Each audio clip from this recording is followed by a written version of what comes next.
بالله من الشيطان الرجيم أعوذ بالله من الشيطان الرجيم بسم الله الرحمن الرحيم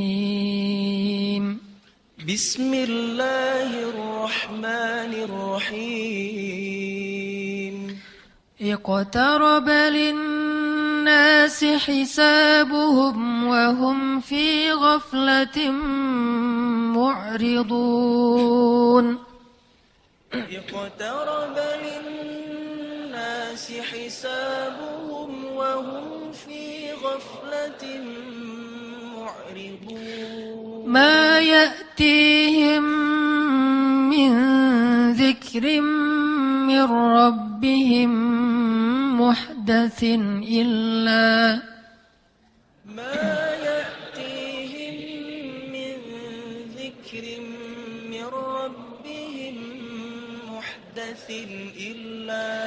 إلا استمعوه وهم يلعبون إلا استمعوه وهم يلعبون لاهية قلوبهم لاهية قلوبهم وأسروا النجوى الذين ظلموا وأسروا النجوى الذين ظلموا هل هذا إلا بشر مثلكم هل هذا إلا بشر مثلكم أفتأتون السحر وأنتم تبصرون أفتأتون السحر وأنتم تبصرون Sadaqallahul azim. Teman-teman yang dirahmati Allah Subhanahu wa taala. Rasulullah Shallallahu alaihi wasallam itu salah satu karakternya adalah beliau orang yang murah senyum.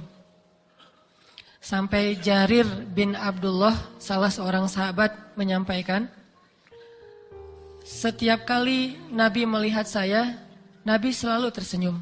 Jadi tidak pernah Nabi bertatapan wajah dengan seorang sahabat kecuali dalam keadaan tersenyum. Jadi Nabi itu murah senyum banget. Orangnya tuh ceria. Dan energi cerianya Nabi itu bikin orang ceria. Bikin orang fresh, bikin orang segar gitu. Bikin orang happy. Karena Nabi punya energi happy. Padahal hidup Nabi itu susah loh. Bahkan Aisyah tuh pernah bilang, di rumah kami itu terbiasa sebulan itu dapur tidak ada asap sama sekali. Artinya nggak masak dalam sebulan. Bayangin. Kalau kita juga mungkin dapur kita nggak berasap, soalnya makannya di restoran ya. Makannya di kafe atau di rumah teman. Aku makan ya. Ke rumah teman, ke kosan-kosan teman. Sehingga dapur kita tidak pernah berasap. Sekali-kalinya berasap, mungkin masak Indomie, masak kopi gitu ya. Nabi itu hidupnya susah. Di rumah tidak ada masakan, tapi ceria. Coba lihat Nabi itu orangnya no hard feeling, orangnya enjoy banget. Yang pernah saya cerita Nabi lagi buka-buka panci di dapur gitu kan. Gak ada makanan apa-apa pagi, waduh sambal gak ada. Wah jengkol juga gak ada, gak ada apa-apa tuh di rumah. Yang kesukaan Nabi, tapi Nabi gak suka jengkol by the way. Kita mungkin yang suka jengkol. Jengkol, sambal, lalapan-lalapan kayak gitu. Gak ada apapun di rumah, nasi aja gak dimasak sama istrinya. Sehingga ketika Nabi lagi buka-buka panci, Aisyah lewat, Nabi dengan gampang, dengan santai ngomongnya, Aisyah, aku hari ini puasa loh, gitu. Bukan, Aisyah hari ini puasa ya. Enggak gitu. Jadi kita mungkin bisa meniru Nabi dalam bahasa, hari ini puasa aja deh, gak ada makan. Tapi wajahnya sedih. Wajahnya gak rela gitu, mau puasa tuh gak rela. Kenapa? Kok kamu puasa hari ini? Ya istri gak masak apa-apa, ya gimana lagi. Nah ini wajahnya gak rela. Ada juga yang puasa, kenapa kamu puasa hari ini? Gak masak apa-apa di rumah, soalnya gak ada istri. Lebih gak rela lagi kan ya? Jadi puasa terpaksa karena istri nggak masak atau karena nggak ada yang masakin itu sama tuh. Cuman kalau yang istri nggak masak lebih sakit dikit lah. Udah ada istri kok nggak masak. Kalau ini ya wajar lah nggak ada istri jadi nggak ada yang masakin.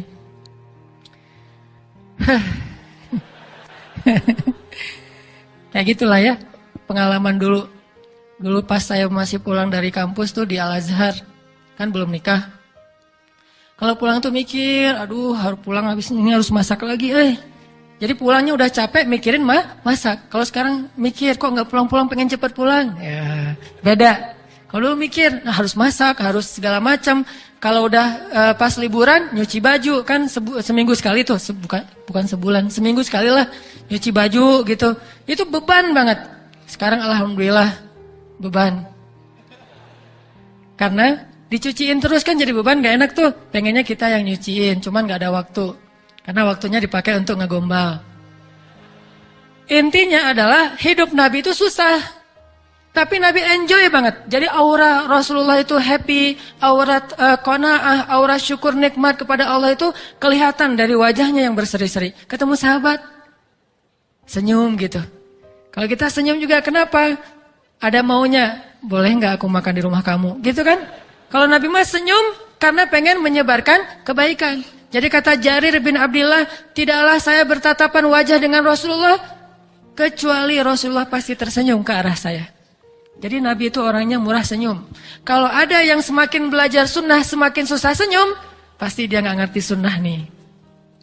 Belajar hadis sahih. Setelah 10 hadis sahih, nggak bisa senyum ngeliat orang. Nah ini bahaya nih. Berarti dia nggak belajar akhlak Nabi. Melihat orang dari ujung rambut sampai ujung kaki mana nih yang nggak sesuai sunnah nih. Semuanya di absen misalnya. Ini berarti bukan sifat Nabi. Karena Nabi juga bukan hanya tersenyum kepada orang yang sudah baik agamanya. Bahkan ke orang yang masih belum paham sama sekali, bahkan kafir, selama dia tidak menzalimi orang mukmin, maka Nabi tersenyum kepada dia. Jadi kalau Nabi bilang, senyummu ke wajah saudaramu, maka bagimu adalah sedekah, itu bukan cuma kata-kata, bukan cuma ceramah, tetapi Nabi sendiri juga seperti itu. Ketemu temannya senyum gitu. Sesama teman atau sesama laki-laki, kalau yang ke atas jangan senyum. Sekalian aja, nggak usah dibahas, kasihan. Nanti saya malah mengajarkan yang tidak baik ya. Kalau yang ke atas pura-pura nggak kenal, kita harus menjaga muruah, menjaga kehormatan, menjaga harga diri. Jadi kalau ketemu, nih si tetehnya sebelah sini, mau kemana? Mau ke taklim teh. Taklim di mana? Itu yang di TSB. Oh kenapa marah-marah? Enggak, saya mah menjaga kehormatan.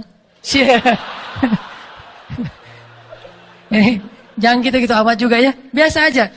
Teman-teman tahu nggak arti menundukkan pandangan?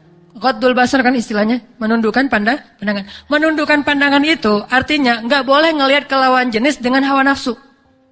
Tapi kalau nggak pakai hawa nafsu, tapi lihat lawan jenis ini maksudnya yang udah menutup aurat ya. Kalau udah membuka aurat bilang hawa nafsu itu bohong. Gua mah nggak berasa biasa aja yang gitu-gitu. Nah ini bohong nih. Kecuali ada dua kemungkinan. Pertama, udah kebal, saking seringnya ngelihat yang gitu-gituan. Yang kedua, nggak normal.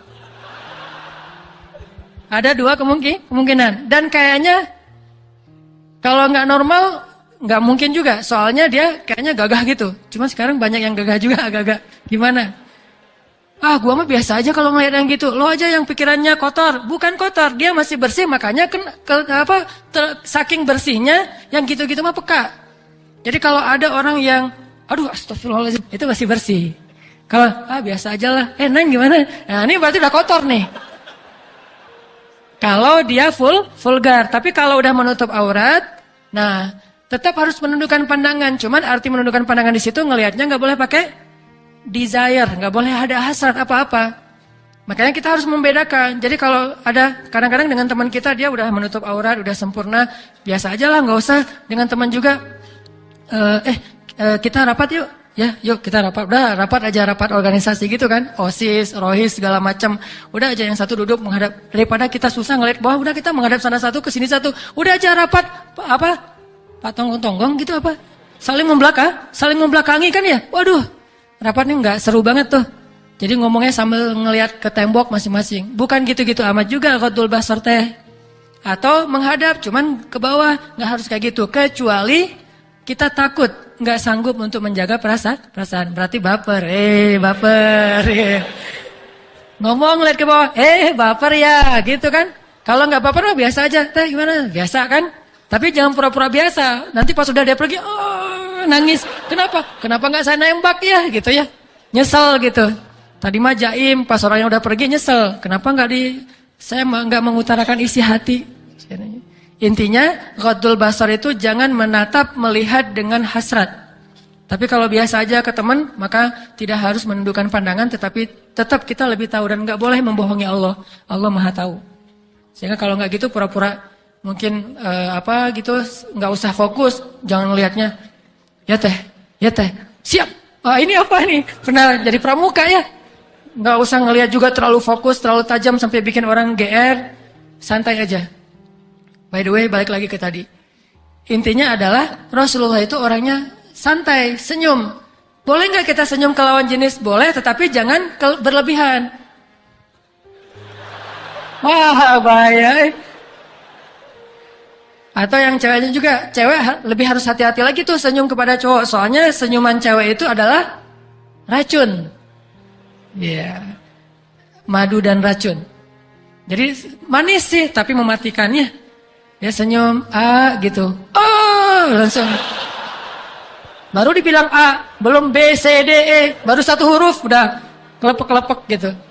Makanya hati-hati kalau cewek senyum ke cowok. Biasa aja. Senyum yang memberi aura, memberi kesan, kesan yang positif. Kesan mungkin kalau nggak akrab pun kesan nggak sombong lah. Jangan sampai memberi kesan yang lebih. Dan kita tahu batasannya.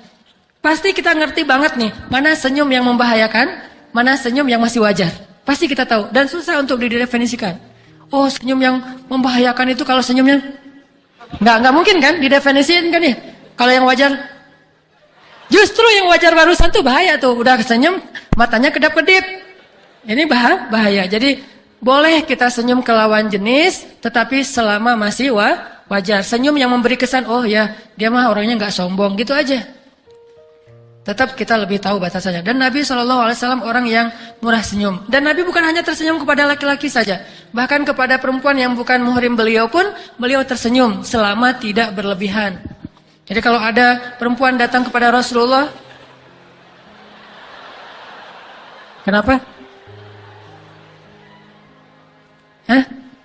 Saya nggak nyambung, ada apa barusan?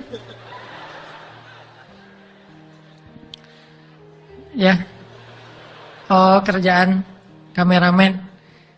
Jadi kalau Rasulullah kedatangan seorang akhwat, cewek mau konsultasi kepada Rasulullah, Rasulullah bukan kaku gitu, nggak sekaku yang kita bayangin. Assalamualaikum, waalaikumsalam.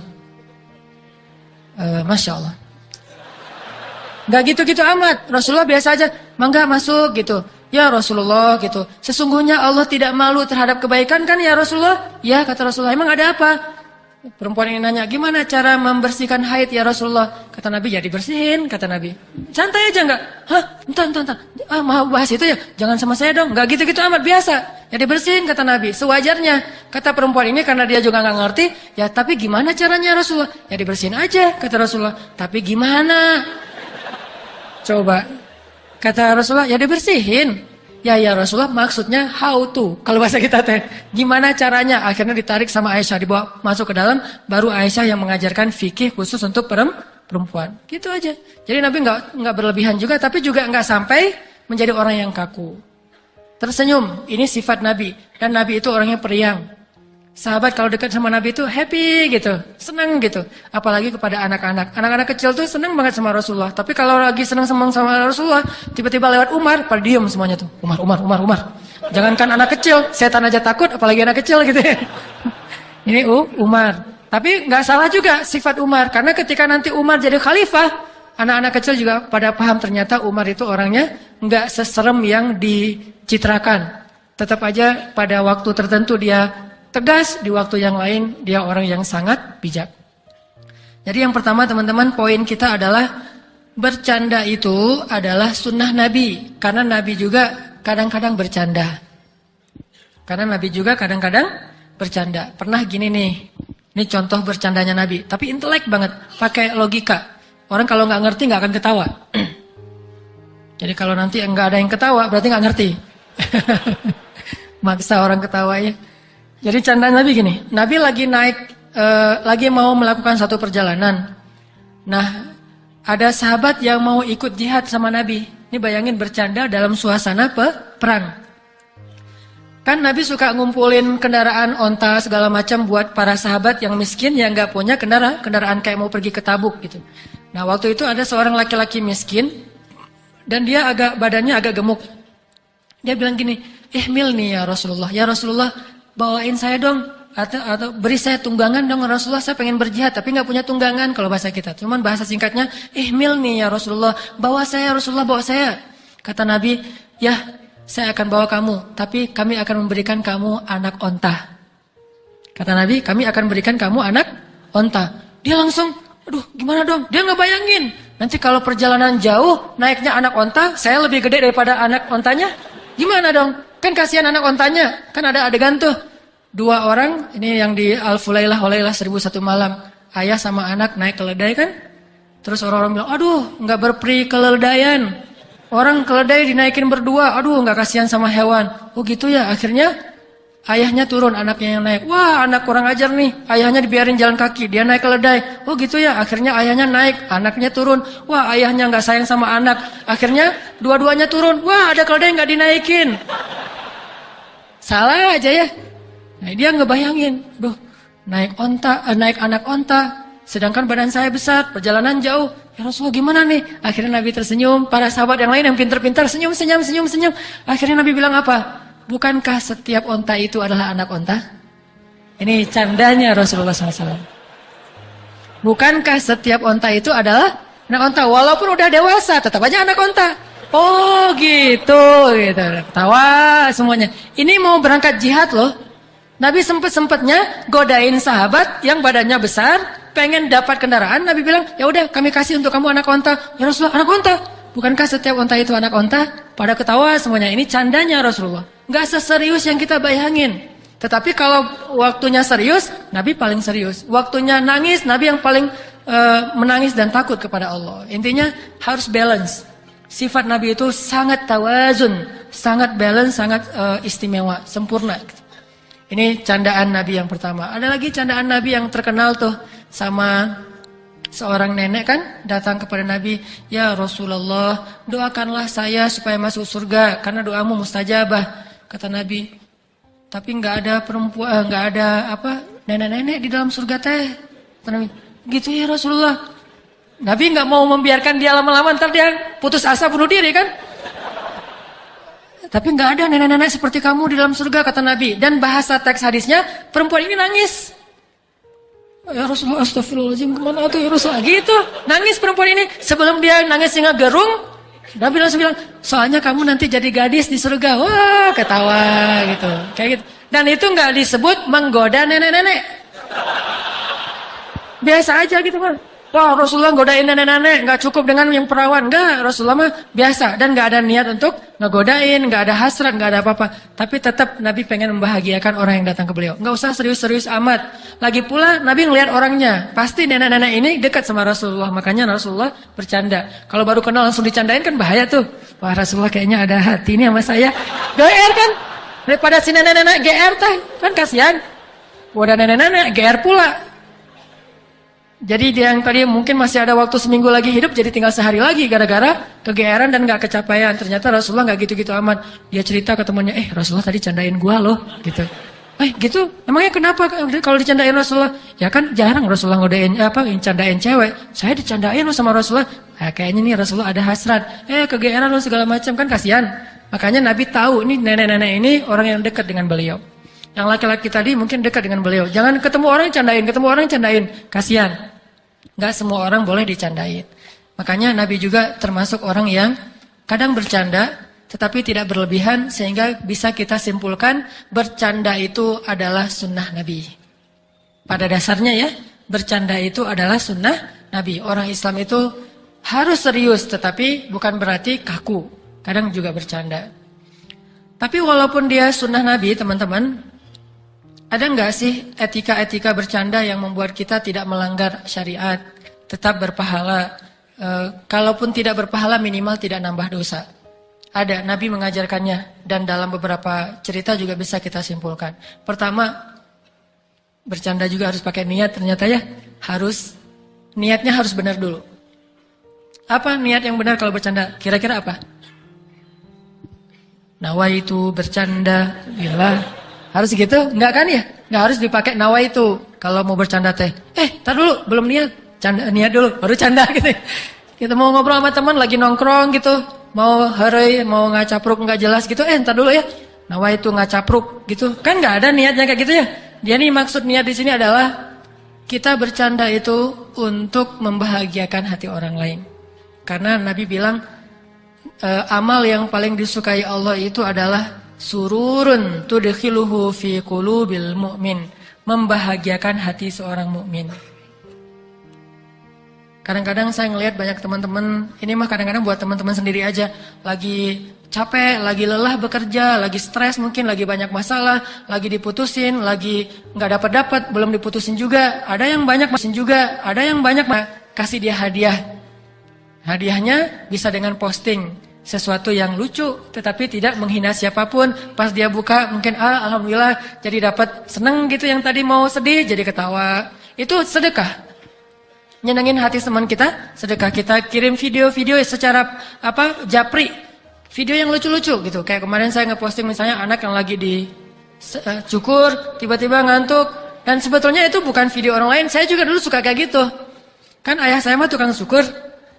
Setiap dicukur pasti saya tidur.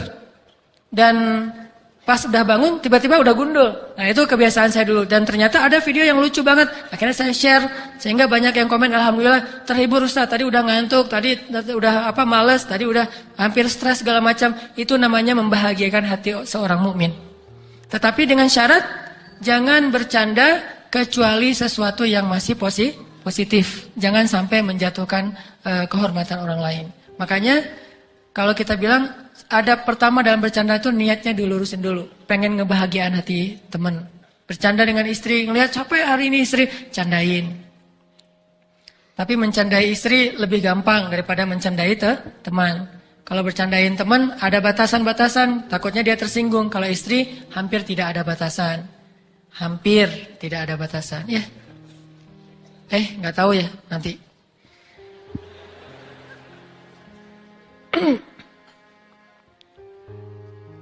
Terus niat bercanda itu apa? Selain menyenangkan hati teman kita, bercanda itu juga dalam Islam salah satu bentuk cara kita refreshing. Cara kita mencari hiburan. Dalam Islam itu kita boleh banget mencari hiburan. Bersenang-senang boleh selama tidak berlebihan. Makanya harus kita tempatkan bahwa bercanda murni mencari hiburan. Bukan hidup untuk hiburan. Tetapi sekedar untuk menyegarkan suasana hidup kita, waktu kita, tenaga kita, pikiran kita yang tadi mungkin udah agak penat, agak boring. Maka kita cari candaan sedikit, baca kisah lucu, baca SMS lucu, atau nonton sesuatu yang lucu di sosial media, atau ketemu teman yang mungkin dia orangnya renyah. Sekedar gitu aja, jangan berlebihan. Dan saya kira mudah sekali untuk mendapatkan candaan yang seperti ini. Bahagia itu gampang. Gak harus cari komik tebal gitu, atau cari novel yang tebal yang benar-benar bisa bikin kita ketawa ngakak-ngakak gitu. Nggak perlu, cukup ketemu teman udah bahagia. Kalau kita bercandanya masih wajar. Sampai kan ada orang yang demi bercanda itu ngumpulin semua yang lucu-lucu. Udah gitu kalau lagi stres dia tonton 5 jam lucu-lucuan aja sampai sakit perut. Ketahuilah kata para sahabat, aku belum pernah melihat Nabi tertawa terbahak-bahak. Belum pernah melihat Nabi tertawa terbahak-bahak sampai kelihatan langit-langit di dalam mulutnya. Nggak pernah. Nabi kalau ketawa wajar atau tersenyum. Tapi bahagia. Ada orang yang kalau belum terpingkal-pingkal belum bahagia. Harus terpingkal-pingkal. Justru kalau kayak gitu berarti hidupnya susah. Memberi banyak syarat untuk bahagia. Harus terpingkal-pingkal, harus keluar air mata, harus sampai sesak nafas, habis bercanda. Kenapa kamu teh? Ya ketawanya terlalu keras jadinya akhirnya sesak nafas. Saya juga pernah kayak gitu, gara-gara ketawa terlalu keras pulang-pulang Jadi akhirnya nggak bisa ngomong karena berlebihan. Sesuatu yang berlebihan tidak disukai. Makanya bercanda mah sewajarnya aja. Gampang sekali untuk mendapatkan hiburan. Ngelihat anak kecil terhibur, ngelihat anak sendiri terhibur, ngelihat anak orang lain jadi bete ya. Wah udah reunian teman-teman bawa anak, lucu-lucu. Kita mah di ujung, kalian mah semuanya udah punya keluarga, gua tinggal sendiri. Akhirnya pergi cari candaan yang lain. Makanya kalau udah punya keluarga tuh bercanda itu mudah sekali. Pulang ke rumah ngelihat wajah anak kita udah bahagia. Jadi nggak perlu lagi, papa ngapain? Mau ngelihat stand up komedi dulu, kurang bercanda hari ini. Jadi dia mau ngelihat stand up dulu karena hari ini stres banget. Stand up, nggak lucu. Akhirnya cari ustadz siapa yang lucu misalnya, nyari ustadznya, aduh kurang lucu.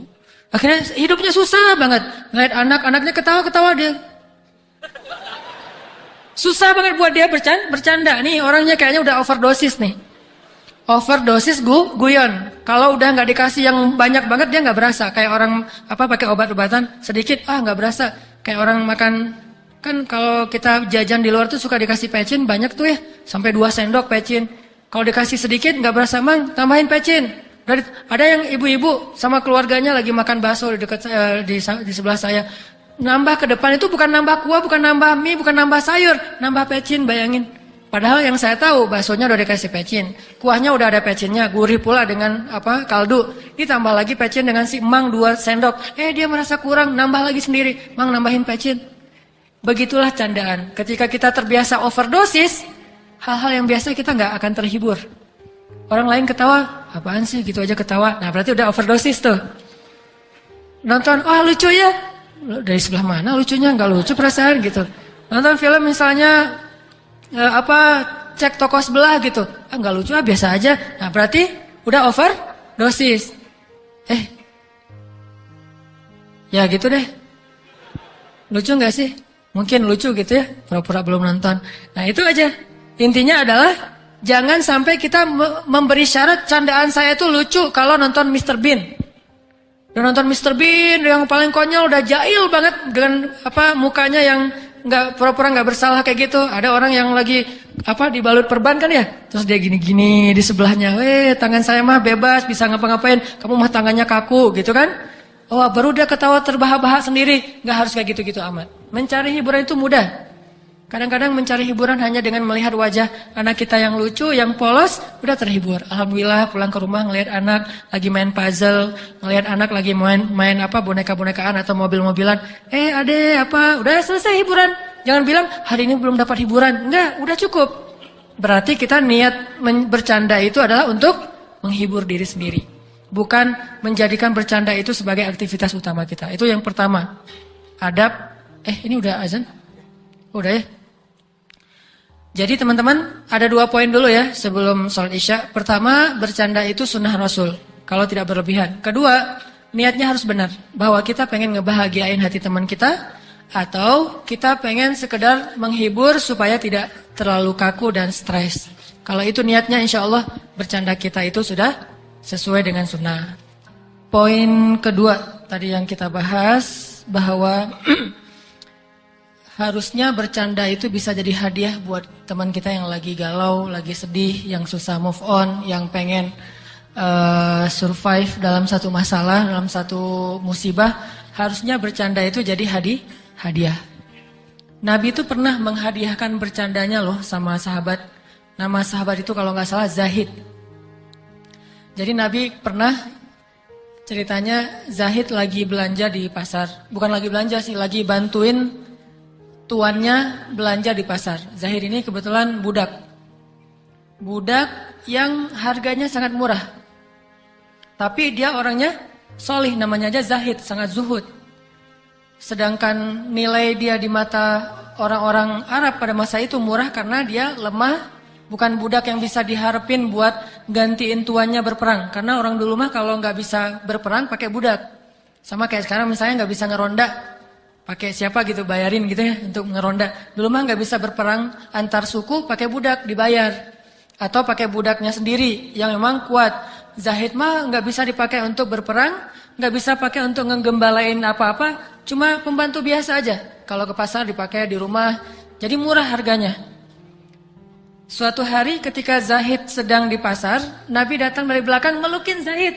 Jadi meluknya meluk teman gitu ya, kayak sahabatan gitu. Jadi jangan suuzon ya, melukin teman gitu, dipeluk sama Rasulullah. Kan bahagia banget tuh dapat pelukan dari Rasulullah. Bayangin, ada seorang soleh banget, idola banget, keren banget, dicintai di langit, di bumi, semua makhluk mencintainya, meluk kita dari belakang. Dan pelukan dia itu pelukan surga.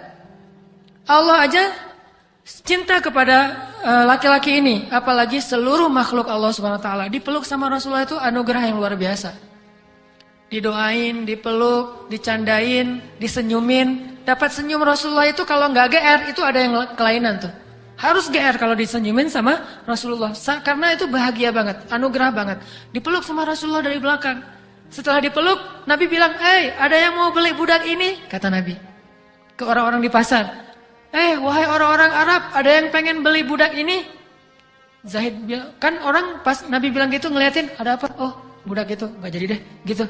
Jadi gak ada yang mau beli Zahid. Akhirnya jadi bilang, Rasulullah, gak ada lah yang mau beli saya, siapa juga ada, saya mah kan orangnya. Saya mah apa tuh Rasulullah gitu kan. Dia gak pede gitu, dia bilang, gak ada yang mau beli saya Rasulullah. Saya ini murahan dan segala macam. Dia orangnya agak minder gitu, agak rendah diri. Rasulullah sama orangnya murahan segala macam. Kata Rasulullah, ya Zahid, wahai kaum muslimin, kalau menurut kalian dia itu murah, maka sesungguhnya di mata Allah dia itu sangat berharga dan mahal. Akhirnya, wah saya beli Rasulullah. Akhirnya pada kayak istilahnya kayak pengen membeli Zahid dan membebaskan. Saking berharganya Zahid. Jadi pengen dibeli untuk dimerdekakan. Pada kayak lelang gitu. Saya Rasulullah 100 dinar, 200 dinar, 300 dinar. Akhirnya tuannya bilang, udah siapa yang paling 1000 dinar. Ramai aja tuh. Suasana pasar gara-gara ngelelang Zahid untuk dibeli lalu dimerdekakan. Nabi bercanda dengan Zahid tapi membuat Zahid bahagia, dihibur. Bahwa kamu itu walaupun di mata manusia masih murah, di mata Allah itu mahal banget. Sehingga kaum muslimin berlomba-lomba untuk membeli Zahid dan memerdekakannya. Ini cara Nabi bercanda dengan sahabat. Harusnya candaan kita tuh jadi hadiah. Kalau kita nggak bisa ngasih hadiah yang sifatnya materi, kasihlah hadiah dalam bentuk sesuatu yang sururun, menyenangkan hati. Itu canda yang nyunnah, berpahala di sisi Allah Subhanahu wa taala. Bahkan bukan cuma berpahala, teman-teman. Ahabbul a'mal ilallah, amal yang paling disukai Allah. Salah satu amal sunnah yang paling disukai Allah itu bercanda yang menyenangkan hati orang lain. Itu poin kedua ya. Canda diniatkan untuk hadiah untuk saudara kita atau teman kita. Apalagi yang sedang dapat musibah, tapi jangan berlebihan. Ada orang musibahnya misalnya kematian gitu. Kita candain gitu. Mati ya? Semua kita juga bakal mati kok gitu apa? Gak usah gitu-gitu amat. Apalagi kalau datang kepada kematian nanya, matinya kenapa? Tragis ya? Gitu. Ngomongnya serius, kayak empati gitu, tapi bahasanya tuh jelek. Tragis ya meninggalnya ya, sakit ya. Wah sakaratnya lama gak sih? Ini mah orang ini sangat kejam ya. Udah orang meninggal tanya sakaratnya lama, sakaratnya gimana, sakitnya apa. Nanya sakitnya apa itu sebetulnya udah. Dia kan setiap yang ngelayat pasti ngejelasin meninggalnya kayak gimana, sakitnya apa ya. Capek loh. Jadi dia tuh jadi sedih bukan gara-gara kematian, gara-gara yang layat. Kebanyakan yang layat nanya lagi sakitnya apa, nanya lagi sakitnya apa, berapa lama di rumah sakit, biayanya berapa, teringat lagi kan biayanya mahal. Ini berarti tidak menghibur. Menghibur itu mengatakan kayak misalnya Nabi menghibur Asma bintu Umais ketika suami pertamanya meninggal. Asma bintu Umais ini kan perempuan yang nikahin 3 ahli surga ya. Ja'far, Abu Bakar, Ali. Jadi dia pernah menikahi 3 laki-laki, 3-tiganya ahli surga, tapi secara bergantian ya, bukan barengan. Kalau barengan nggak ada dalam Islam. Ke suami sana, nggak ada itu. Yang ada, kalau pacaran mungkin ada selingkuh. Tapi kalau nikah nggak ada tuh. Pertama Ja'far, kedua Abu Bakar, ketiga Ali. Nah ketika Ja'far meninggal, Asma bintu Umais sedih. Karena dia cinta banget sama Ja'far. Dan Ja'far itu first love-nya dia. Walaupun bukan endless love. Ada nanti Abu Bakar, ada Ali. Tapi first love lah. Dan ketika Nabi datang, Nabi menghibur Asma. Asma, kenapa menangis? Ya Rasulullah, perempuan mana yang tidak menangis ditinggalkan oleh suami seperti Ja'far, kata Asma. Ya Asma, kata Rasulullah, tahukah kamu bahwa keadaan Ja'far lebih baik daripada kita sekarang? Dia telah diberikan 2 sayap oleh Allah di dalam surga, dan aku melihat Ja'far sedang terbang mengelilingi taman-taman surga. Barulah Asma tersenyum. Alhamdulillah yang sudah memberikan kenikmatan bagi Ja'far. Sehingga akhirnya Asma tidak bersedih, malah bahagia. Yang tadinya takziah jadi tahniah. Yang tadinya orang datang untuk menghibur Asma, sekarang malah selamat ya Asma, selamat ya Asma. Punya suami yang ahli surga syahid. Ini namanya hiburan, candaan tapi hadiah. Nabi pintar banget gitu-gituin sahabatnya. Dihibur aja. Termasuk ada sahabat yang misalnya yang kayak dulu cerita yang Julaibib, dihibur aja. Pokoknya Nabi itu selalu menyemangati orang dengan candaannya. Ini poin kedua ya. Jadi kalau bercanda kasih hadiah buat teman kita. Poin yang ketiga, teman-teman yang dirahmati Allah, kalau bercanda boleh tapi jangan berdusta. Nabi bersabda, Allah melaknat seseorang yang bercanda dengan cara berdusta untuk membuat orang lain tertawa. Allah melaknat, celaka dia, celaka dia, celaka dia. Sampai 3 kali. Celaka orang yang berdusta untuk membuat orang lain ketawa. Kita sampaikan satu berita yang bohong sebetulnya, tapi demi supaya lucu. Supaya teman-teman kita senang, bahagia, ketawa bareng, dianggap kita orangnya asik gitu. Nah, kalau kita bercanda yang isinya adalah kebohongan demi menyenangkan hati orang lain atau lucu-lucuan atau seru-seruan, maka kata Nabi, wailullah, wailullah, wailullah, celaka dia, celaka dia, celaka dia. Tapi sebaliknya, Nabi bilang apa? Aku menjamin istana di tengah-tengah surga bagi orang yang tidak pernah berdusta walaupun dalam keadaan bercanda. Enggak berdusta walaupun bercanda. Enggak serius kok, cuma main-main doang. Walaupun main-main, tapi tidak menyampaikan kedustaan, kebohongan, hoaks, walaupun bercanda. Kalau gitu Nabi mendoakan istana di tengah surga bagi dia. Makanya adab ketiga dari bercanda itu jangan dusta, sampaikan yang benar. Sehingga ketika seorang sahabat bertanya ke Nabi, ya Rasulullah, engkau mencandai kami? Jadi ada sahabat yang kaku banget, dia nggak tahu kalau bercanda itu boleh. Diam aja. Nangis, diam. Pas Nabi sekali-kali bercanda dia heran, hah? Nabi bercanda. Akhirnya dia nanya, ya Rasulullah, engkau mencandai kami? Maksudnya, kok bisa bercanda? Rasulullah bercanda juga ya? Gitu. Jadi heran dia kalau Rasulullah bercanda. Kata Nabi, naam. Ya, tetapi saya tidak bercanda kecuali kebenaran. Nabi tidak berbicara kecuali kebenaran. Bercanda juga yang baik-baik, yang benar. Gak bohong. Jadi jangan lebay juga. Yang keempat, boleh bercanda tapi jangan jahil. Gimana jahil? Jahil itu gini. Ada kisah seorang sahabat nih ceritanya. Dalam satu perjalanan ada sahabat yang bawa harta berharga. Jadi dia kayak bawa barang-barang berharga gitu. Terus pas dia tidur ya, barang berharganya diikat pakai tali, terus diikat ke tangan dia. Supaya kalau ada yang ngambil, ketahuan ketarikan tangannya. Jadi gitu cara dia ngejaga barang dia ketika lagi tidur. Nah pas dia lagi tidur ada sahabat yang jahil. Wah tuh lagi diikat pakai tali, yuk kita godain, yuk kita jahilin gitu. Akhirnya talinya ditarik-tarik, sahabat ini langsung kaget bangun, langsung mana maling. Ternyata bukan maling, temannya sendiri. Akhirnya Rasulullah melihat kejadian itu dan mengatakan, janganlah kalian, kalau bahasa hadis, janganlah kalian mengambil barang teman kalian dalam keadaan serius ataupun bercanda. Janganlah kalian mengambil barang teman kalian dalam keadaan serius ataupun bercanda. Kayak kita misalnya nyembunyiin HP teman kita, atau nyembunyiin barang teman kita, atau apapun lah, atau kunci motor teman kita, dia udah panik aja, aduh saya nggak kehilangan kunci, atau parkir untuk keluar, aduh parkir tadi di mana ya, padahal kita yang nyimpen gitu, sengaja kita bikin dia jadi panik sendiri, itu jahil, dan jahil itu sifat orang Yahudi. Kan sering tuh ada acara-acara jahilin orang di jalan tuh, itu Yahudi banget. Islam mah nggak pernah ngejailin orang, ngebully mah sekali-kali. Kalau ngejailin nggak boleh dalam Islam. Orang Yahudi itu suka banget ngejailin. Teman-teman tahu nggak sejarah kenapa Bani Quraidah dulu pernah diusir oleh Rasulullah karena ngejailin cewek muslimah, berhijab, menjaga kehormatan, menutup aurat baik-baik, belanja di pasar Yahudi. Pas lagi belanja di pasar Yahudi, datang 3 anak muda Yahudi yang iseng, yang senang jahil. Akhirnya lagi perempuan ini belanja, mereka di bawah diam-diam ngikat roknya si perempuan ini, jubahnya perempuan ini dengan tali lalu digantung ke atas. Sehingga ketika perempuan ini jalan, kesingkap auratnya kan. Ini jahil paling gak terhormat. Orang Yahudi itu sering menjahili orang secara tidak terhormat. Paling sering kayak gitu.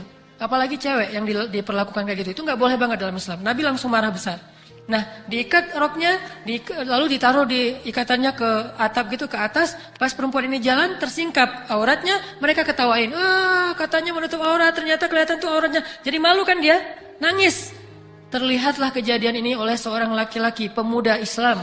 Lalu pemuda Islam ini memukul laki-laki Yahudi tadi yang mengerjai perempuan muslimah. Sehingga akhirnya pemuda Islam ini dikeroyok dan terbunuh. Maka Nabi pun menuntut balas atas darah yang ditumpahkan dari seorang pemuda Islam kepada Bani Quraidah. Tapi mereka gak mau menyerahkan pelaku-pelakunya. Akhirnya mereka diusir dan anak-anak muda yang bisa mengangkat senjata kemudian ditangkap sama Rasulullah. Dan diantara mereka ada yang dihukum oleh Rasulullah. Ini saking gak bolehnya jahil dalam Islam. Apalagi ngejailin cewek. Itu gak boleh sama sekali. Ngejailin orang tua apalagi ya. Ngejailin ayah, ibu gitu. Gak boleh sama sekali. Udah tahu ada nenek-nenek senang kaget, kalau kaget keluar semua kata-kata yang aneh gitu. Makin dijailin. Petasan di sebelahnya. Akhirnya keluar bebek lah, ayam lah, apa segala macam. Gak boleh dalam Islam. Orang Yahudi itu saking senang jahil. Allah aja dijailin loh. Allah dijailin sama mereka. Pernah ada adegan orang Yahudi. Orang Islam itu kan kalau zakat 2,5%. Kalau orang Nasrani itu 10%. Kalau Yahudi itu 100%. Zakatnya orang Yahudi itu 100%. Cuman caranya jahil. Ketika dia udah panen gandum, panen jagung, panen apa gitu, dia ambil semua hasil panennya, kemudian dia lemparkan ke langit. Dia bilang, "Ya Allah, ini semua harta saya zakatkan kepadamu. Ambillah sesukamu, yang jatuh ke bumi itulah hak saya." Kata orang Yahudi. Dilempar semuanya ke langit. Nih ambil nih handphone. Ya Allah, ini handphone saya zakatin ya. Lemparin ke langit. Nanti kalau ada yang jatuh berarti Allah gak terima, hak saya aja. Udah dilemparin ke langit. Dan seberapa yang jatuh itulah yang diambil. Dan tidak ada yang nyangkut di udara kan. Pasti jatuh lagi ke bumi. Oh berarti Allah gak mau nih ambil untuk saya aja. Itu mereka suka jahilin Allah SWT. Sampai kadang-kadang bercandanya itu gak keren. Mencandai Allah dengan makna memperolok-olok. Mereka bilang, "Innallaha faqirun wa nahnu aghniya." Kata orang Yahudi, kalian tahu nggak? Allah itu fakir loh, kita yang kaya. Sambil bercanda, yang lain ketawa gitu. Bercanda tapi nyeleneh. Mengatakan Allah fakir, miskin, kita nih kaya. Apa alasannya? Soalnya Allah meminta pinjaman dari kita, kan ayat Al-Qur'annya gitu. Siapa yang meminjamkan hartanya kepada Allah, nanti Allah balikan berlipat ganda. Akhirnya ditertawakan ayat ini sama orang Yahudi. Kata orang Yahudi, Allah itu miskin banget ya, ngambil minjem harta dari kita supaya bisa mencukupi kebutuhannya. Berarti kita kaya, Allah fakir. Abu Bakar mendengar orang Yahudi menistakan Allah, dipukul sama Abu Bakar. Abu Bakar yang lemah aja bisa membuat Yahudi itu babak belur loh. Dipukulin sama Abu Bakar sampai babak belur. Udah bonyok gitu, datang ke Rasulullah, "Ya Muhammad, saya dipukul Abu Bakar," kata dia. Rasulullah memanggil Abu Bakar, "Ya Abu Bakar, kenapa kamu pukul dia?" "Ya Rasulullah, kalau nggak ada yang nahan udah saya bunuh tuh orang." "Kenapa?" "Dia menistakan Allah Subhanahu Wa Taala, mengatakan Allah fakir dan kami kaya." Kata Rasulullah, "Benarkah kamu katakan itu?" Enggak, dia udah mukul saya, bohong lagi tuh," kata Yahudi. Akhirnya turun ayat, sesungguhnya Allah mendengar apa yang dikatakan mereka. Mereka mengatakan Allah fakir dan kami kaya. Allah membela Abu Bakar As-Siddiq. Nggak boleh kita bercanda yang berlebihan kayak gitu. Kalau mau bercanda jangan bohong, apalagi terhadap Allah Subhanahu Wa Taala. Mau nggak bercanda dengan Allah? Bisa sebetulnya. Allah itu seru orangnya, zatnya. Allah itu zatnya ini bukan bercanda ya, salah ucap, astagfirullahaladzim. Allah itu zatnya seru, asik, nggak kaku-kaku amat juga. Allah kadang bercanda dengan hambanya, dan Allah juga suka hambanya bercanda dengan Allah. Jangan pikir kita nggak bisa bercanda loh dengan Allah. Gimana bercanda dengan Allah? Salah satunya bercanda dengan Allah itu mengatakan, "Ya Allah, dosa saya mah banyak pisan. Tapi saya mau minta ampun, malu. Cuman kalau saya nggak minta ampun kepada engkau, siapa lagi yang bisa mengampuni dosa saya ya Allah? Ampuni dong Allah. Ngomong kayak gitu tuh. Tapi bahasa Arabnya nggak ada kalimat dong. Faghfirli warhamni. Famay yaghfiruz dzunuba illa anta. Ampuni saya ya Allah, rahmati saya ya Allah. Memangnya siapa yang bisa merahmati dan mengampuni selain engkau ya Allah? Itu bercanda dengan Allah. Dan apa adegannya? Allah ketawa melihat hamba yang kayak gini. Dosanya banyak, mau minta ampun malu, tapi nggak ada pilihan. Ya udah akhirnya minta ampun juga. Allah ketawa kepada hamba itu. Sehingga Nabi pernah membaca kalimat ini di atas kendaraannya, lalu Nabi tertawa. Ali nanya, "Ya Rasulullah, ma yudhikuka? Kenapa engkau tertawa ya Rasul?" Kata Nabi, "Aku tertawa karena Allah tertawa." Akhirnya Ali pun meniru kalimat yang sama yang diucapkan Nabi. Sehingga setelah Ali membaca kalimat ini, Ali ketawa sendiri. Ada laki-laki yang melihat itu nanya ke Ali, "Ya Abul Hasan, ya Ali, kenapa kamu ketawa?" Karena kata Ali, "Aku tertawa karena melihat Rasulullah tertawa, dan Rasulullah tertawa karena Allah tertawa." Canda. Mungkin bagi kita nggak apa lucunya ya? Canda itu tidak harus selalu lucu, yang penting terhibur. Canda tidak identik dengan ketawa, tidak identik dengan lucu. Canda itu identik dengan bahagia. Ada orang bercanda tapi nggak bahagia. Terpaksa ketawanya, dibayar soalnya kan ya. Kalian harus ketawa ya. Wah, sampai suaranya macam-macam, sampai wajahnya merah demi menjalankan tugasnya. Tugasnya apa? Tertawa. Itulah tugasnya. Dibayar buat ketawa. Tidak harus selalu canda itu sama dengan lucu. Canda itu yang penting bahagia. Kadang nggak terlalu lucu, bahagia. Kenapa bahagia? Karena nggak lucu gitu. Jadi bahagia. Melihat orang yang udah capek-capek nggak lucu tapi nggak lucu kan bahagia tuh. Nah ini canda. Bercanda dengan Allah. Pernah dengar kan hadis yang pernah saya sampaikan juga gimana Allah mencandai hambanya yang masuk surga? Allah aslinya mau ngasih kepada dia surga yang luas, tapi Allah candain dulu, digodain gitu. Kata Allah, "Hambaku, surga udah penuh, gimana tuh?" Kata dia, "Ya ya Allah ya, udah penuh ya, gimana ya? Saya nggak ada tempat ya Allah." Kalau udah penuh banget ya udahlah, saya mah di pelataran surga juga nggak apa-apa ya Allah, kata dia. Beneran di pelataran surga, kata Allah, nggak akan minta yang lain. Enggak lah ya Allah, cukup segitu aja, saya tahu diri juga kok. Kan saya yang terakhir masuk surga juga. Berarti dosa saya banyak banget, nggak ada amalan apa-apa. Nggak sholat, nggak puasa, nggak haji, nggak ngapa-ngapain. Dosanya semua dilakukan kecuali satu aja, nggak pernah syirik. Masih ada la ilaha illallah di hatinya, tapi nggak pernah ngelakuin kebaikan, dosanya banyak selain syirik. Sehingga dia paling belakangan masuk surga. Saya juga tahu diri lah ya Allah, saya nggak berani minta yang lebih-lebih. Ya udah di pelataran surga juga nggak apa-apa. Jadi juru parkir surga kalau bahasa kita tuh. Beneran ya kata Allah gitu. Beneran nggak akan minta yang lain, nggak akan. Ya udah masukin ke pelataran surga. Pas sudah masuk ke pelataran surga, wah surga indah gini, wah itu ada istana, itu ada apa? Ya Allah itu istana punya siapa? Kata dia. Emangnya kenapa mau? Kata Allah.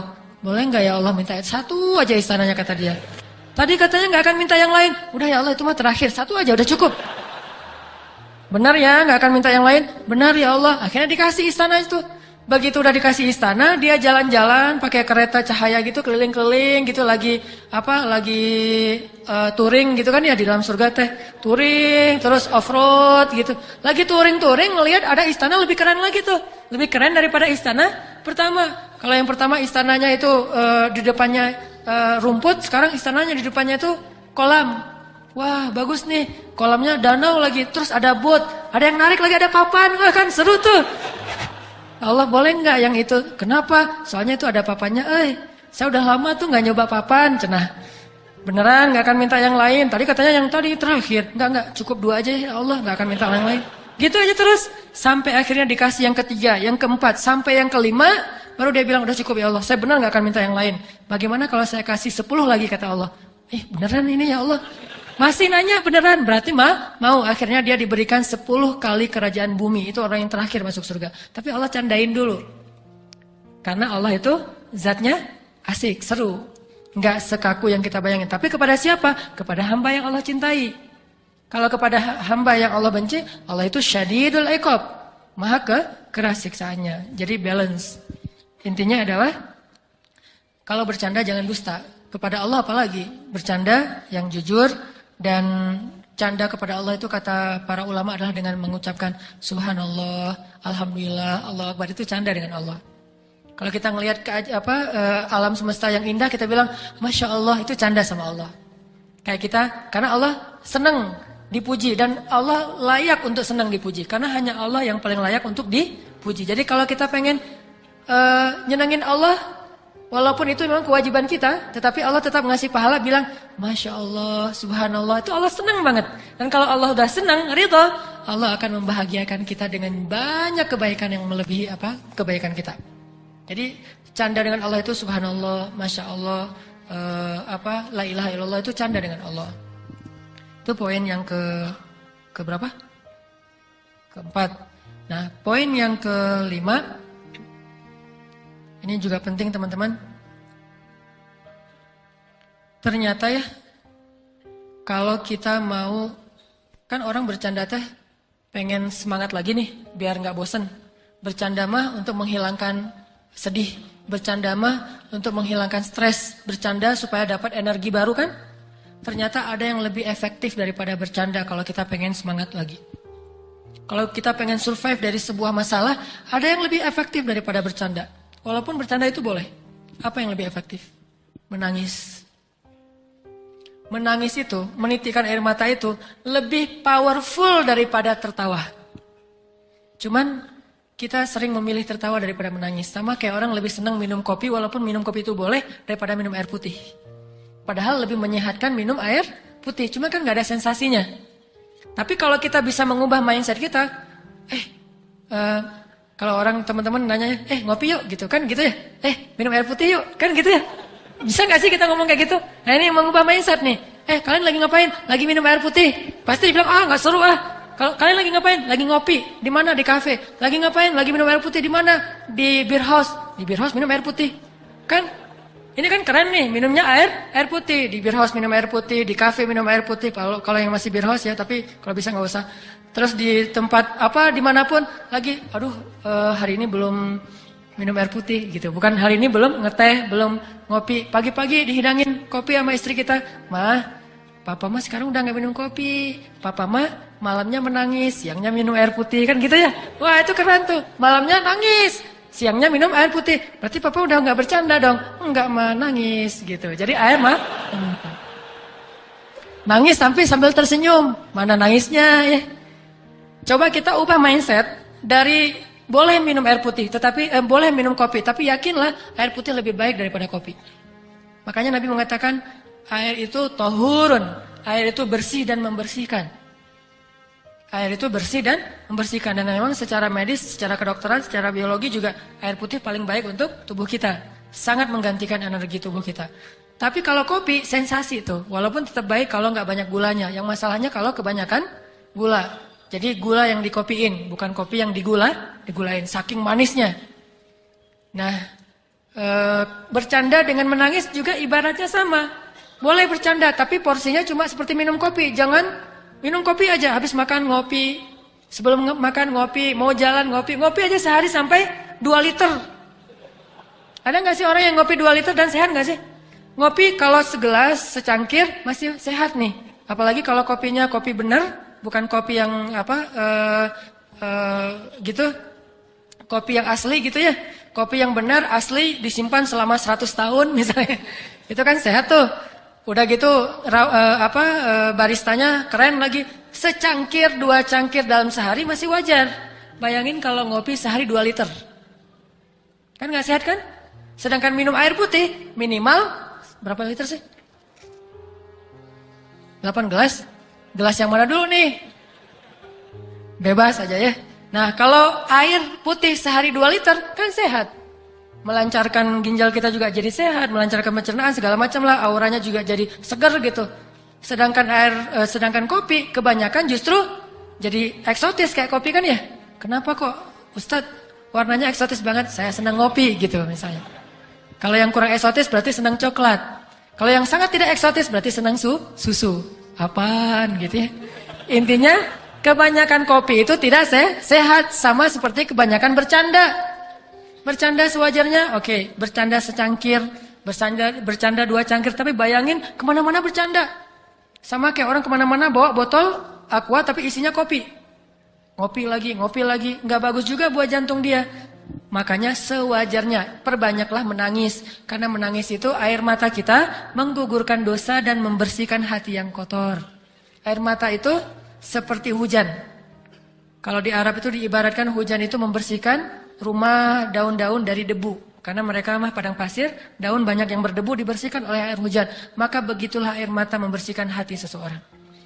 Coba nanti bayangin, bedanya kesan habis ketawa sama habis nangis.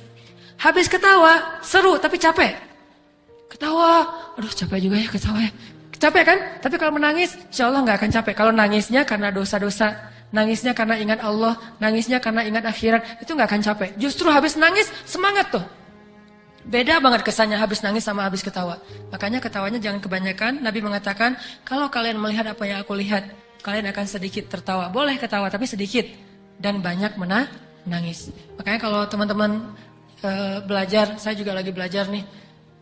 Lagi galau, nangis. Gak apa-apa, nangisnya tapi bukan karena masalah itu. Karena ya Allah, ingat dosa-dosa, ingat akhirat. Baca ayat-ayat tentang La uqsimu biyaumil qiyamah wa la uqsimu bin nafsil lawamah. Kita baca ayat itu, kita renungin, nanti saya pada hari itu gimana ya nasib saya. Coba bayangin nasib kita ketika bangkit dari kubur, kita jadi apa tuh? Ketika bisa menangis, berarti mata kita termasuk mata yang diberkahi. Justru salah satu di antara bukti seseorang itu jauh dari Allah, dia matanya menjadi beku, tidak pernah bisa menangis. Dan setelah menangis, pasti kesannya berbeda ketimbang setelah ketawa. Makanya kalau disuruh milih, banyakan mana? Banyakan nangis deh. Tapi kenyataannya kita dalam sehari lebih banyak tertawa, hampir tidak pernah menangis. Tunggu nangis kalau udah banyak masalah banget baru nangis. Dan kita waktu itu akan ngelihat, ketika kita banyak menangis, kita doanya lebih khusyuk, sholatnya lebih khusyuk, ngajinya lebih banyak kan ya, energinya nambah kalau kita nangis, kayak dicas gitu. Sedangkan kalau ketawa jadi males. Sampai Nabi mengatakan kebanyakan ketawa itu bisa mematikan rasa di hati kita, gak bisa lagi mendengar kebaikan. Orang kalau udah ketawa terus dinasihatin, pasti dia nolak, bantah tuh. Makanya jangan kebanyakan ketawa, boleh tapi jangan kebanyakan. Itulah teman-teman fikih ketawa, bagaimana kita menjadikan ketawa kita berpahala, menjadikan ketawa kita itu hadiah buat teman kita, menjadikan ketawa kita itu ikut sunnah, menjadikan ketawa kita itu benar-benar penyegaran tetapi tidak berlebihan, dan hindari ketawa-ketawa yang syubhat, dusta, ketawa yang jahil, ketawanya nyeleneh, hindari itu, dan jangan juga terlalu banyak sehingga kita tetap bisa menangis di malam hari. Jadi kalau kita udah ketawa, tiba-tiba disuruh nangis agak susah. Saya kurang bisa ya langsung membalikkan kondisi dari habis ketawa nangis, susah. Kecuali ketawa, nangis, kenapa ketawa kok nangis? Mati lampu. Lagi film, lagi bola gitu seru, tiba-tiba mati lampu kan nangis ya. Karena mau gol nggak jadi gara-gara bukan nggak jadi gol, nggak jadi ngelihat gara-gara mati lampu. Itu mungkin bisa, tapi bukan nangis karena Allah. Tangisi dosa-dosa, maka bergugurlah dosa itu. Tapi kalau kita mentertawakan dosa, maka bertambah dosa kita. Tangisi kesia-siaan hidup kita. Karena ketawa juga bisa membuat hidup kita banyak sia-sia. Jangan banyak ketawa, tapi boleh banyaklah menangis. Cari teman yang bisa buat kita menangis. Karena teman yang bisa buat kita ketawa itu udah banyak. Teman yang sehari-hari bisa bikin kita ketawa udah banyak. Yang sedikit itu teman yang bisa bikin kita menangis. Cari itu juga biar balance tadi tuh. Kalau nggak bisa nangis lebih banyak, minimal 50-50 deh. Yang penting harus ada nangis dalam sehari. Itu mudah-mudahan bermanfaat. Dan kita tutup dengan zikir.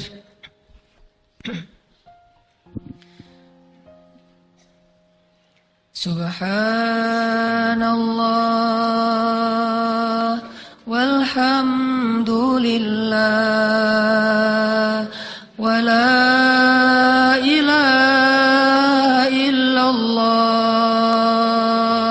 Allahu akbar. Subhanallah walhamdulillah wa la ilaha illallah Allahu akbar.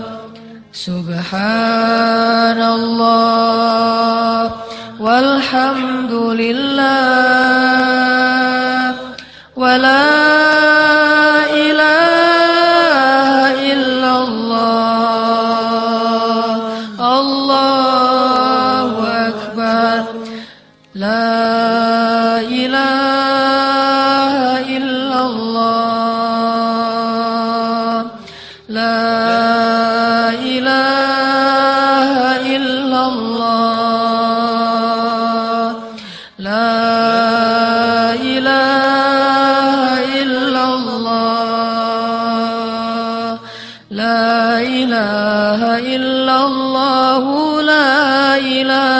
illallah la ilaha illallah la ilaha illallah la ilaha illallah la ilaha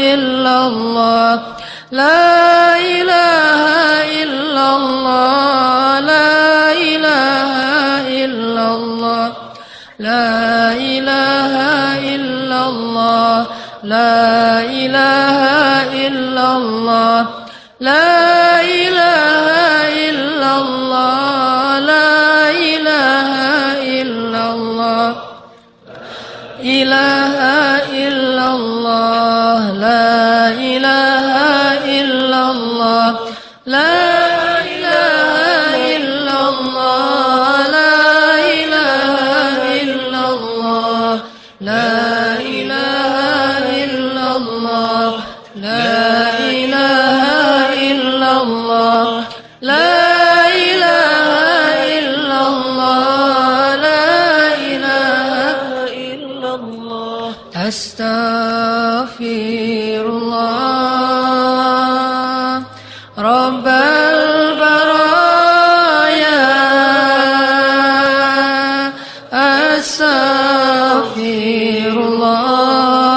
Astaghfirullah minal khataya. Teman-teman yang dirahmati Allah, coba kita ucapkan kalimat istighfar ini disertai dengan perasaan malu kepada Allah. Malu karena kita teringat akan dosa-dosa kita di masa lalu. Malu karena kita tahu aib-aib kita yang sangat besar. Malu karena kita sering ingkar janji kepada Allah, mengakunya bertaubat tetapi mengulangi lagi dosa yang sama. Cobalah kita beristighfar disertai dengan rasa malu kepada Allah Subhanahu wa taala. Tapi kita tidak punya pilihan selain tetap meminta ampun walaupun kita lagi-lagi mengulang dosa yang sama.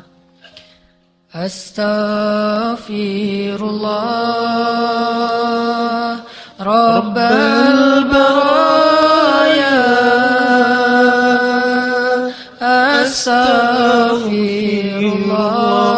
Astaghfirullah minal khataya Astaghfirullah Rabbal baraya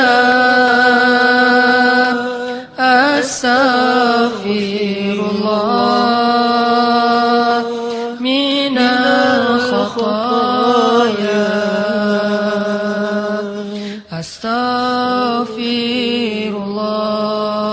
Astaghfirullah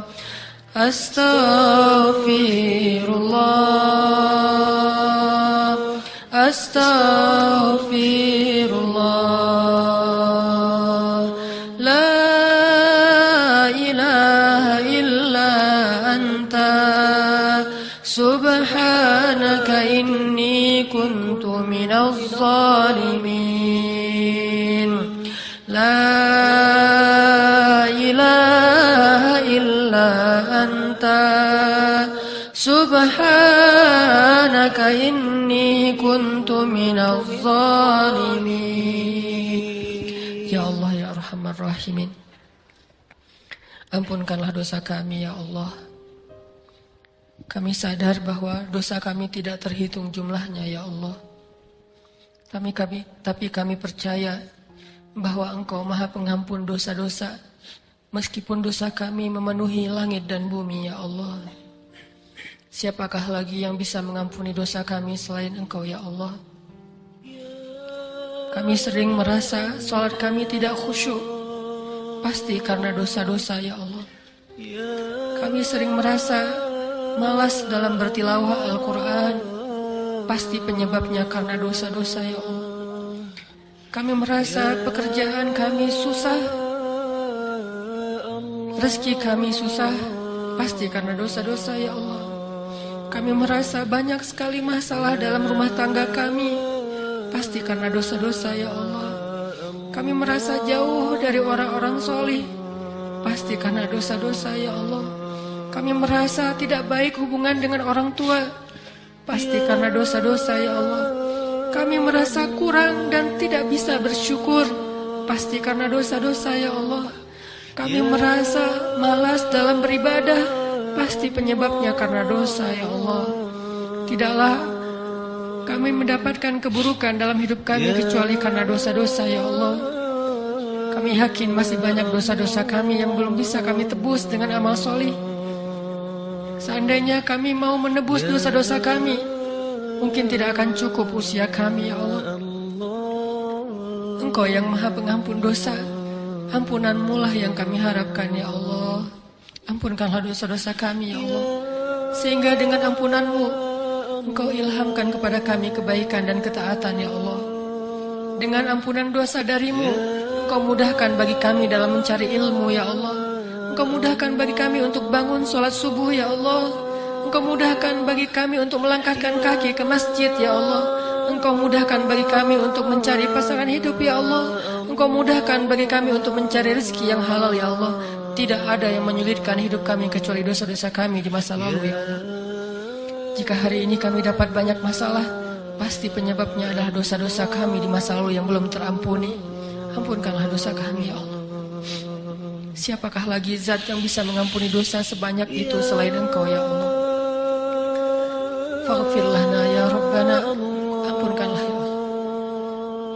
Ya Arhamar Rahimin, dulu ketika kami masih belum berhijrah, mungkin kami sering meninggalkan sholat, ya Allah.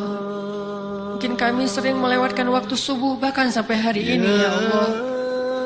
Padahal kami tahu bahwa amalan pertama yang akan dimintai pertanggungjawaban di hari hisab adalah sholat. Bahwa azab kubur itu akan menimpa orang-orang yang tidak bangun ketika azan subuh, ya Allah. Bahwa orang-orang yang tertidur pulas dan melewatkan waktu subuh akan dihancurkan tengkorak kepalanya di dalam kubur, ya Allah. Tetapi kami senantiasa melewatkan waktu subuh. Ampunkanlah dosa kami, ya Allah. Kuatkanlah kami untuk bisa melaksanakan sholat subuh. Kami sadari itu dosa satu itu saja sudah cukup bagi kami untuk bisa masuk ke dalam api neraka, ya Allah. Dosa melewatkan waktu subuh saja sudah cukup alasan untuk kami menjadi ahli neraka, ya Allah. Ampunkanlah dosa kami. Belum lagi dosa kami terhadap orang tua, ya Allah. Satu tetes air mata ibu sudah cukup bagi kami untuk dibakar di dalam api neraka, ya Allah. Satu kali ayah kami kecewa kepada kami sudah cukup bagi kami untuk masuk api neraka, ya Allah. Belum lagi dosa-dosa kami yang lain. Kami bermaksiat kepadamu. Mungkin di antara kami ada yang pernah durhaka dengan cara membunuh, berzina, khamar, riba. Padahal 1 dirham saja memakan harta riba dosanya lebih besar daripada 36 kali berzina. Ampunkanlah dosa kami yang begitu banyak, ya Allah. Dosa kami yang tidak terhitung jumlahnya, ya Allah. Ampunkanlah dosa-dosa kami. Rasa-rasanya tidak ada yang lebih layak kami minta kepada Engkau selain ampunan dosa, ya Allah. Rasa-rasanya tidak cukup waktu buat kami untuk terus menghabiskan kecuali hanya dengan cara meminta ampun kepadamu, ya Allah. Ampunkanlah dosa kami, ya Allah. Maafkanlah kesalahan kami di masa lalu, ya Allah. Teguhkanlah hati kami untuk menjalani hidup dalam keistiqomahan di jalan-Mu, ya Allah. Rabbana atina fid dunya hasanah wa fil akhirati hasanah wa qina azabannar. Ya Arhamar Rahimin, berilah hidayah-Mu kepada pemuda-pemuda Bandung, pemuda Indonesia Ya Allah, bangkitkanlah Islam di tangan anak-anak muda di seluruh Indonesia, ya Allah. Ya Allah, istiqomahkan kami. Jadikanlah setiap masjid-masjid kami di Indonesia lebih ramai daripada waktu sholat Jumat seperti malam ini yang kami saksikan, ya Allah. Barakallahu li walakum. Teman-teman yang dirahmati Allah, terakhir, terima kasih buat semua teman-teman yang sudah hadir. Terima kasih buat yang sudah bersusah payah walaupun duduk di tangga, duduk di tempat parkiran. Tidak ada yang sia-sia dari apa yang teman-teman lakukan. Setiap yang teman-teman dapatkan kesusahan dalam mencari ilmu, itu akan menjadi kemudahan di padang mahsyar. Jadi jangan berkecil hati, bersedih hati kalau mencari ilmu itu susah. Karena setiap kesusahan itu akan diganti dengan kemudahan nanti di perjalanan akhirat, insyaAllah. Barakallahu li walakum. Wassalamualaikum warahmatullahi wabarakatuh. Orang gak bakalan kecewa kalau bersandar kepada Allah. Itu gak bakalan. Bahkan kita bisa bilang mustahil. Mustahil seseorang itu kecewa gara-gara berpegang, bersandar, menyerahkan dirinya kepada Allah. Itu mustahil. Bukan seperti itu sunnatullah. Karena siapapun yang berserah diri kepada Allah, maka dia telah berpegang kepada tali yang paling kokoh. وَمَنْ يُسْلِمْ وَجْهَهُ إِلَى اللَّهِ وَمَنْ يُسْلِمْ وَجْهَهُ إِلَى اللَّهِ وَهُوَ مُحْسِنٌ فَقَدِ اسْتَمْسَكَ بِالْعُرْوَةِ الْوُثْقَى وَإِلَى اللَّهِ عَاقِبَةُ الْأُمُورِ. Siapa yang menyerahkan dirinya kepada Allah dan dia senantiasa berbuat baik, maka sesungguhnya dia telah berpegang kepada tali yang paling kokoh dan kepada Allah segala urusan dikembalikan.